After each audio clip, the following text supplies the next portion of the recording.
दीप cable कडून सर्व ग्राहकांना नवरात्रोत्सवाच्या खूप खूप शुभेच्छा। गेल्या 37 वर्षापासून दीप केबल नेटवर्कच्या माध्यमातून अखंड सेवा देण्यात दीप नेटवर्क कार्यरत आहे। तरी अधिक चांगल्या प्रक्षेपणासाठी दीप केबल कडून आता जुने सेट टॉप बॉक्स बदलून नवीन HD सेट टॉप बॉक्स दिले जात आहेत, ज्यामुळे पूर्वीपेक्षा अधिक उत्कृष्ट चॅनल आणि HD क्वालिटी पिक्चर दीप वाहिनीच्या ग्राहकांना उपलब्ध करून देण्यात येते। मात्र काही लोक दीपच्या नावाचा खोटा वापर करून दिशाभूल करत असल्याचं देखील आता समोर आले। त्यामुळे दीप केबलच्या सर्व ग्राहकांना सावधान रहा असे आवाहन करण्यात येते। आपले नवीन सेट टॉप बॉक्स कोणालाही देऊ नका। केबल संबंधी कोणतीही अनोळखी व्यक्ती आपल्याकडे आल्यास तात्काळ दीप केबल ऑफिसला संपर्क साधा। संपर्कासाठी खेड कार्यालय 78 87 35 33 56 आणि दापोली कार्यालय 92 25 47 71 01 या क्रमांकावरती संपर्क साधू शकता। आज शारदीय नवरात्रोत्सवाचा तिसरा दिवस आहे। नवरात्रीच्या तिसऱ्या दिवशी देवी चंद्रघंटाची पूजा केली जाते। नवरात्रोत्सवाच्या तिसऱ्या दिवशी चंद्रघंटा देवीची पूजा केल्याने व्यक्तीचा स्वभाव चांगला होतो आणि त्याच्या आयुष्यात आनंदाची भरभराट होते असं मानलं जातं। शांतीदायक आणि कल्याणकारी अशी ही देवी सर्व संकटांचे निवारण करते अशी हिंदू धर्मात मान्यता आहे।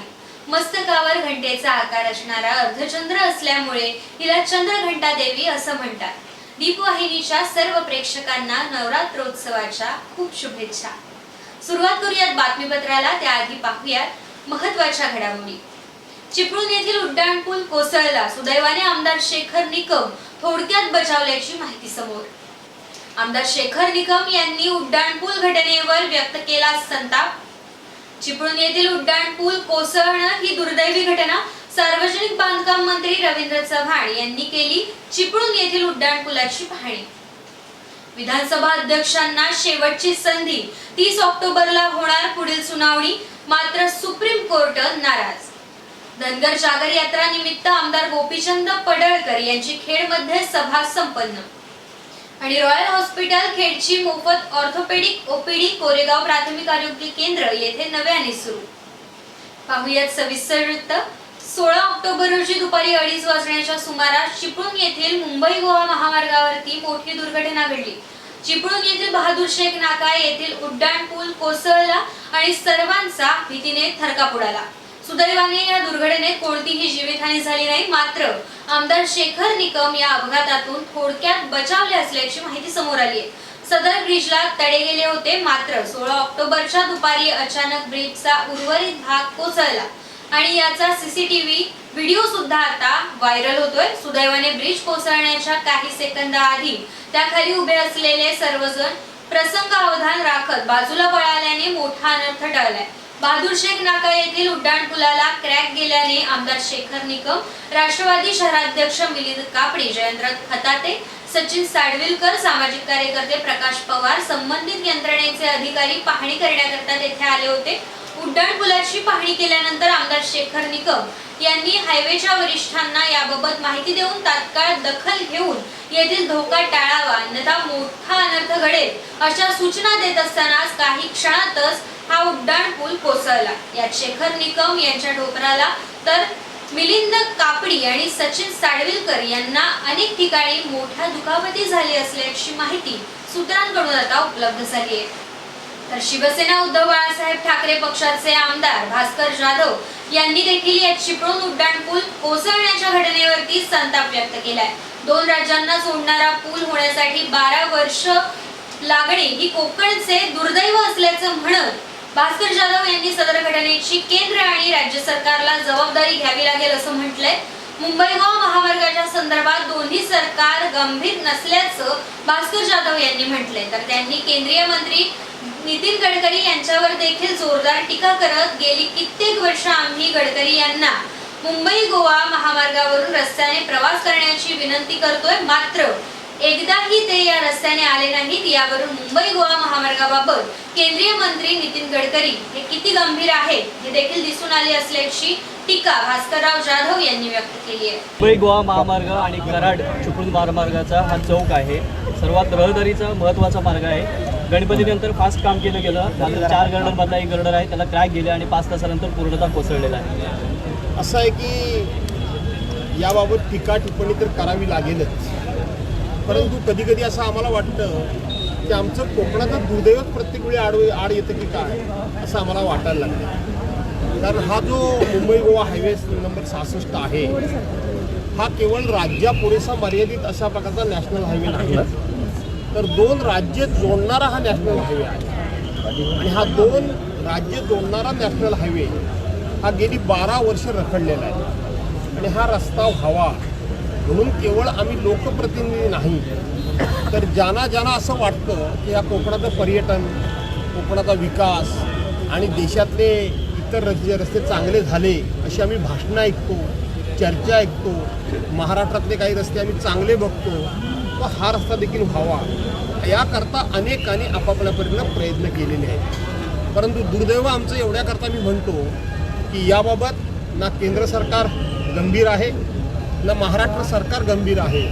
मग केवळ आताचंच सरकार मी म्हणतो अशातला भाग नाही, तर एकंदरीत हा 11 वर्ष रखडलेला जो रस्ता आहे या संदर्भामध्ये ही जी दुर्दैवी घटना घडलेली आहे सुदैवानं त्याच्यामध्ये कोणत्याही प्रकारची जीवितहानी झाली नाही, पण याची जबाबदारी ही दोन्ही सरकारला घ्यावी लागेल. साहेब 5 तास उलटून गेलेले आहेत, संबंधित कार्यालयाचा एकही अधिकारी इथं फिरकलेला नाही आहे. आणि ही जी प्रत्यक्षात ज्यांनी घटना बघितलेली आहे, आता लोक म्हणतात आमच्याकडे ब्रिज नको म्हणून. असं आहे की केंद्रीय मंत्री माननीय नितीन गडकरी साहेब यांच्याबद्दल अनेकांना आदर आहे, तसं मला देखील आदर आहे. परंतु मागच्या वेळेला मी गडकरी साहेबांच्यावर खुलेआमपणे आरोप केला होता की गडकरी साहेब नेहमी भाषणामध्ये सांगतात की या रस्त्याचं मला पुस्तक लिहावं लागेल, मी पुस्तक लिहितोय. आणि मग महाराष्ट्रातल्या वेगवेगळ्या रस्त्याला वेगवेगळ्या राजकीय पुढाऱ्यांनी किंवा विशेष करून शिवसेनेच्या कार्यकर्त्यांनी विरोध केला, अशा प्रकारचं त्यांनी भाष्य केलं. त्याच वेळेला मी त्यांना पत्र पाठवलं होतं की तुम्ही हे जे सांगताय की या रस्त्याला विरोध आहे, तो विरोध कोणाचा आहे, कुठे आहे, कुठलं प्रकरण कोर्टामध्ये गेलं आहे, ते एकदा तुम्ही आम्हाला सांगा, आम्ही सोडवण्याकरता मदत करू. मी त्यांना 3 ते 4 वेळा स्वतः भेटलो. मागच्या वेळच्या हिवाळी अधिवेशनमध्ये सुद्धा जाऊन नागपूरमध्ये मी त्यांना भेटलो आणि मी त्यांना विनंती केली की साहेब तुम्ही पनवेल ते चिपळूण फक्त बाय रोड प्रवास करा, पनवेल ते चिपळूण एखादी व्हॅनिटी बस तुम्ही घ्या, आम्ही करतो. सगळ्या पक्षाच्या प्रतिनिधींना बोलवा, निवडक पत्रकार घ्या आणि तुम्ही एकदा स्वतःच्या डोळ्यानं बघा. तुम्ही सेंट्रल गव्हर्नमेंटच्या पार्लमेंटच्या अधिवेशनमध्ये दिलेली उत्तरं माझ्याकडे आहेत, तुम्ही प्रत्येक वेळी दिलेल्या मुलाखती माझ्याकडे आहेत. तुम्ही सांगतात ती वस्तुस्थिती खरी आहे, ती प्रत्यक्षपणे आम्ही दाखवतो ती वस्तुस्थिती खरी आहे. हे एकदा कधीतरी तुम्ही बाय रोड या. परंतु गडकरी साहेबांनी ते येण्याचं औदार्य कधीही दाखवलं नाही. मध्यंतरी ते आले, परंतु ते बाय एअर म्हणजे हेलिकॉप्टरने रत्नागिरीमध्ये आले आणि परत गेले, परंतु त्यांनी जमिनीवरून ह्या रस्त्याची पाहणी केली नाही. त्यामुळं गडकरी साहेबांसारखा धडाकेबाज निर्णयक्षम मंत्री ज्या वेळेला ह्या रस्त्याकडे इतकं दुर्लक्ष करतो, अधिकारी देखील तेवढ्याच गांभीर्यानं या रस्त्याचा विषय घेतात. आणि म्हणून 5 ते 6 तास झाले तरीसुद्धा जे अधिकारी आले नाहीत त्यांना तर आपण धडा शिकवूच, नक्की शिकवू. परंतु स्वतः संबंधित मंत्रीच याबाबत सिरियस नसल्यामुळं अधिकारी फार हा विषय गांभीर्याने घेत नाही. टेस्टिंगचा विषय सांगितला जातो, हा ऑडिट जो विषय असतो, ऑडिट वगैरे केलेलं नाही तुम्ही पण बघताय. आणि 7.5 आपली लागली 12 वर्ष. तर तुम्हाला कधी वाटते का यामध्ये काही सुधारणा होईल किंवा पुढे काही पाऊल टाकलं जाईल? असं आहे की धडा घेऊन तुम्ही साधारणपणे विषय आठवणीत घ्या.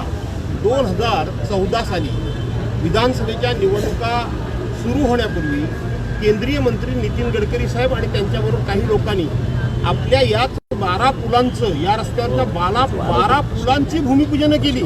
त्यातला एकही पूल पूर्णत्वास गेलेला नाही.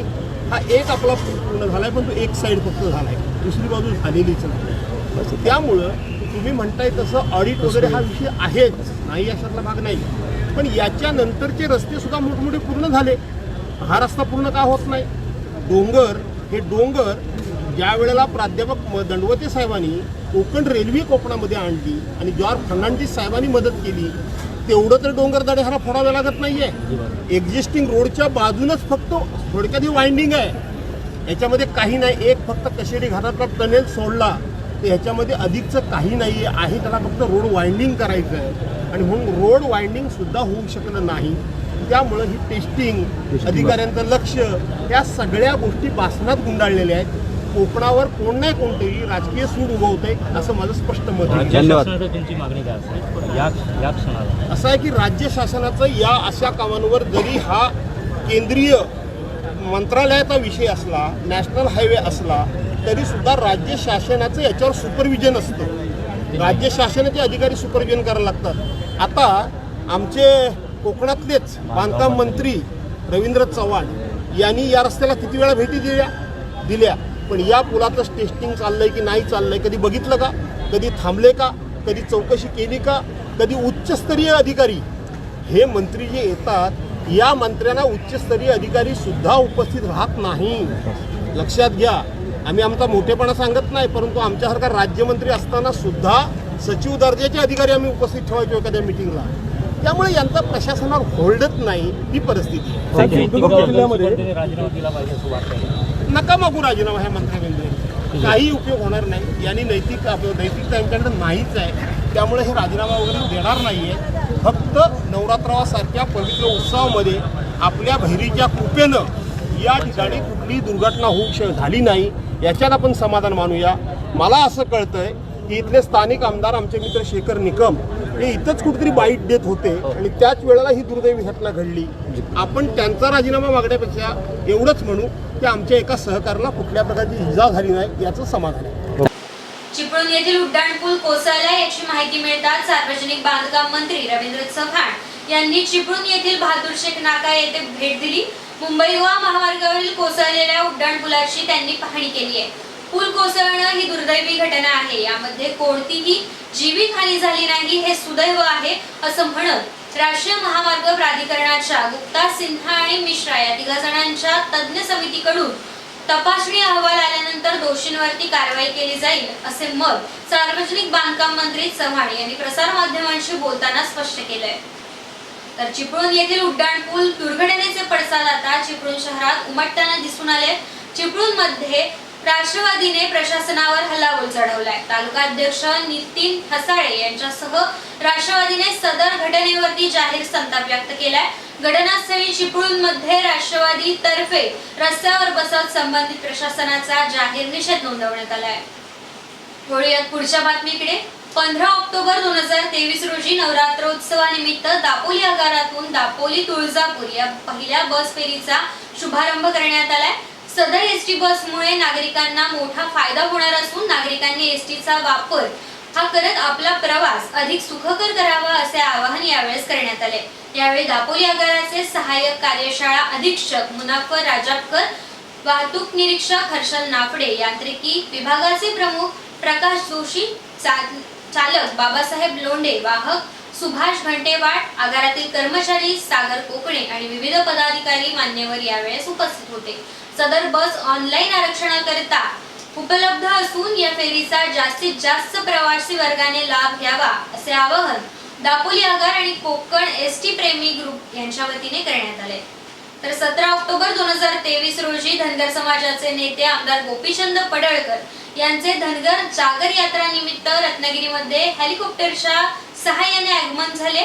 तरी कोणत्याही पक्षाचा झेंडा, सामाजिक संघटनेचा झेंडा न वापरता सकल धनगर समाज आणि भटके विमुक्त जाती जमाती यांच्या वतीने जिल्ह्यात धनगर जागर यात्रा संपन्न झाली आहे. यावेळी समाज बंधू भगिनींनी मोठ्या संख्येने उपस्थिती दर्शवत आमदार पडळकर यांचे स्वागत केले. खेड शहरात हेलिकॉप्टरने आगमन झाल्यानंतर पुढील नियोजित कार्यक्रम गणेश मंगल कार्यालय भरणे खेड येथे संपन्न झाला. यावेळी संपूर्ण रत्नागिरी जिल्ह्यातून धनगर समाज बांधव आणि बहुजन समाज बांधव भगिनी उपस्थित होते. सगळ्या लोकांचा आशीर्वाद आहे, सगळ्या लोकांचं पाठबळ आहे. आमचं हेलिकॉप्टर व्यवस्थितपणे सुखरूप उतरलं. इथंच या परिसरात मोठा पाऊस चालू होता, त्यामुळे थोडा यायला उशीर झाला. परंतु कोकणातल्या धनगर समाजाचं माझ्यावरती खूप प्रेम आहे आणि कोकणातला धनगर समाज हा उपेक्षित, वंचित, पीडित, प्रताडित आहे, अपमानित समाज आहे. आणि म्हणून मी ठरवलं की महाराष्ट्रभर फिरतोय तर कोकणात पण आपण गेलं पाहिजे. आपली संख्या जरी कमी असली तरी सगळ्या समाज बांधवांना जाऊन भेटलं पाहिजे. तर इतकं उत्स्फूर्त लोकांनी माझं इथं स्वागत केलं. उत्स्फूर्त मोठ्या प्रमाणात संख्या इथं उपस्थित होती आणि इथल्या लोकांना मी आश्वस्त केलं की येत्या काही दिवसामध्ये महाराष्ट्रातल्या धनगरांचं गेल्या अनेक वर्षांपासूनचं जे प्रलंबित आहे ते एस टीचं रिझर्वेशन मिळवल्याशिवाय हा गोपीचंद गप्प बसणार आहे आणि तुम्ही सगळे गप्प बसणार. तर आमदार अपात्रतेबाबत सुप्रीम कोर्टात पुन्हा एकदा सुनावणी झाली. या सुनावणीत विधानसभा अध्यक्षांना अपात्रतेच्या कारवाईबाबत वेळापत्रक मागितले होते, परंतु अध्यक्षांनी वेळापत्रक न दिल्याने कोर्टाने नाराजी व्यक्त केली आहे. यावर विधानसभा अध्यक्षांकडून वेळ मागण्यात आली आहे, परंतु सुधारित वेळापत्रक न दिल्याने सरन्यायाधीशांनी नार्वेकरांच्या कार्यपद्धतीवर आता ताशेरे ओढलेत. पण विधानसभा अध्यक्षांच्या वकिलांनी मागितलेल्या मुदतवाढीमुळे शेवटची संधी म्हणून सुप्रीम कोर्टाने पुढील सुनावणी 30 ऑक्टोबरला घेणार असल्याचे आता सांगण्यात आले. त्यामुळे आमदार अपात्रतेबाबतची पुढील सुनावणी आता 30 ऑक्टोबरला होणार आहे. एप्रिल महिन्यात गव्याच्या हल्ल्यात गंभीर जखमी झालेल्या आणि उपचारादरम्यान मृत्युमुखी पडलेल्या शेतकऱ्याच्या वारसांना 20 लाख रुपयांच्या मदतीचा धनादेश शासनाच्या वतीने आता सुपूर्द करण्यात आलाय. चिपळूण विधानसभा मतदारसंघाचे आमदार शेखर निकम यांनी केलेल्या पाठपुराव्यानंतर ही मदत शासनाकडून देण्यात आली आहे. चिपळूण तालुक्यातील तळसर गावातील तुकाराम बडदे यांच्यावरती 23 एप्रिल 2023 रोजी गवार रेड्याने प्राणघातक हल्ला केला होता. या हल्ल्यात ते गंभीररित्या जखमी झाले होते, तरी त्यांच्यावरती चिपळूण येथील अपरांत हॉस्पिटल येथे उपचार सुरू होते. उपचारादरम्यान त्यांचा मृत्यू झाला. अखेर 20 लाखांची मदत आता शासनाकडून मृतांच्या वारसांना आमदार शेखर निकम यांच्या हस्ते सुपूर्द करण्यात आली. वळूयात पुढच्या बातमीकडे. शैक्षणिक वर्ष 2023-24 मधील शालेय क्रीडा स्पर्धेत छत्रपती संभाजीराजे सैनिक स्कूल जामगे येथील विद्यार्थ्यांनी अनेक क्रीडा प्रकारात यश संपादन केले.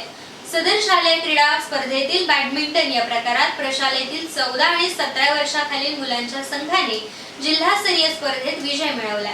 कोल्हापूर विभागस्तरीय शालेय बॅडमिंटन स्पर्धेकरता आता या दोन्ही संघाची निवड करण्यात आली आहे. सदर स्पर्धा 19 ऑक्टोबर 2023 रोजी सांगली हायस्कूल सांगली येथे आता संपन्न होणार आहे.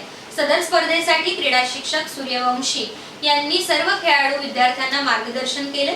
तरी खेळाडूंनी मिळवलेल्या या यशाबद्दल संस्थेचे संस्थापक माजी पर्यावरण कॅबिनेट मंत्री रामदासभाई कदम, संस्थेच्या अध्यक्षा ज्योतिताई रामदास कदम, उपाध्यक्ष सिद्धेश कदम, संस्था सचिव योगिता कदम कापडी, संस्था सहसचिव आणि आमदार योगेश कदम, काशीराम सकपाळ, अरुण उर्फ चंद्रकांत कदम, प्रशालेचे कमांडर तसेच प्राचार्य, शिक्षक आणि शिक्षकेतर कर्मचारी यांनी या सर्व विद्यार्थ्यांचे अभिनंदन केले. खेड तालुक्यातील श्री समर्थ कृपा विश्व प्रतिष्ठान संचलित श्री समर्थ कृपा इंग्लिश मीडियम स्कूल आणि ज्युनियर कॉलेज वेरळ येथे जागतिक हात धुवा हा दिन साजरा करण्यात आलाय. तरी आता विद्यार्थ्यांना वैयक्तिक स्वच्छतेचे महत्त्व कळावे यासाठी सर्वत्र जागतिक हात धुवा हा दिन साजरा केला जातोय.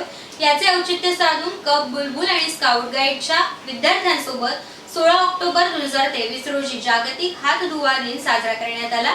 यावेळी 1ली ते 8वी पर्यंतच्या विद्यार्थ्यांना स्वच्छतेचे महत्त्व प्रत्यक्ष कृतीतून पटवून देण्यात आले. या प्रसंगी कब मास्टर निकी मोरे, मेघा साळुंके, बुलबुल फ्लॉक लीडर राधा चव्हाण, श्रेया साळके, विजय केळकर यांच्या मार्गदर्शनाखाली उपक्रम राबवण्यात आला. यावेळी प्रशालेचे प्राचार्य डॉक्टर SS अली, शिक्षक आणि शिक्षकेतर कर्मचारी उपस्थित होते.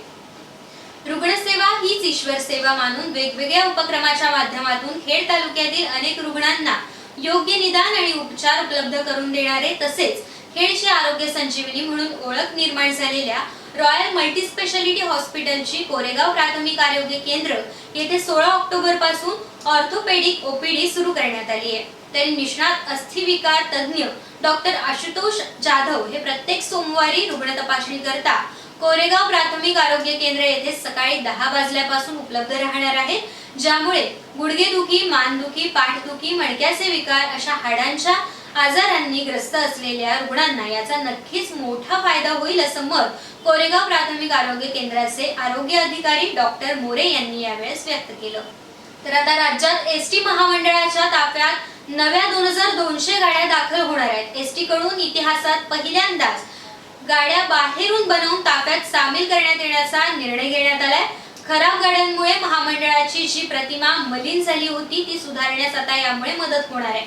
ST महामंडळाकडून खासगी कारखान्यांमध्ये बांधणी करत तात्काळ गाड्या आणण्यासाठी प्रयत्न सुरू आहेत. तरी एसटी महामंडळाकडून वर्कशॉप ऐवजी गाड्या बाहेरूनच बांधणी करून येणार आहेत। येत्या काही दिवसात यातील पहिला लॉट दाखल होणार आहे। तरी या नव्या गाड्यांची आधीच बजेटमध्ये तरतूद देखील करण्यात आली आहे। दीपवाहिनीच्या सर्व प्रेक्षकांना पुन्हा एकदा नवरात्रीच्या खूप खूप शुभेच्छा। वेळ झाली इथेच थांबण्याची। तुम्ही पाहत रहा दीपवाहिनी।